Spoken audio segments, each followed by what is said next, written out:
It'll be a circuit breaker, all right. I'll be very surprised if there's any virus in South Australia in 2 to 3 weeks after this.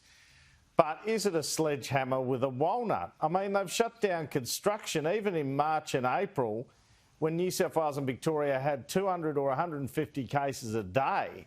Construction wasn't shut down. They won't even allow you to go outside to exercise. I mean, I just think it's about time. And the Prime Minister says that National Cabinet has agreed to a policy of suppression. It's about time we realise this country's policy is one of elimination. It is the same as New Zealand. The states are the ones making the calls, not the Commonwealth.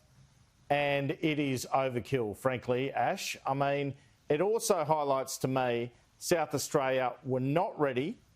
They don't have the contact tracing in place, and this is similar in places like Western Australia, and that's why they have to take such extreme measures. You can see from those lines there of people queuing for 10 hours that they are not ready for this.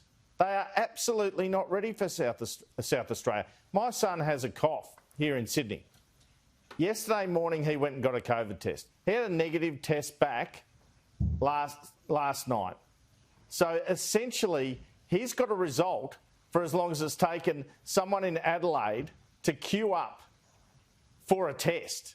And that is not how you get in control of an outbreak. So if anyone in South Australia is angry they're being locked down, and most people aren't, let's face it, it's got about 70 to 80% support in Australia, these sort of measures. Be angry at the fact that your government and your health system is not ready for even a small leakage out of hotel quarantine, and that's what occurred here. Now, it's been put to me by a federal source that every single chief health officer, except Kerry Chant in New South Wales, is an eliminationist. They are all for the New Zealand model. So Scott Morrison, he cannot with a straight face get up again at a press conference and say this country has a policy of suppression. We don't. We have a policy of elimination, so let's just say so, Ashley.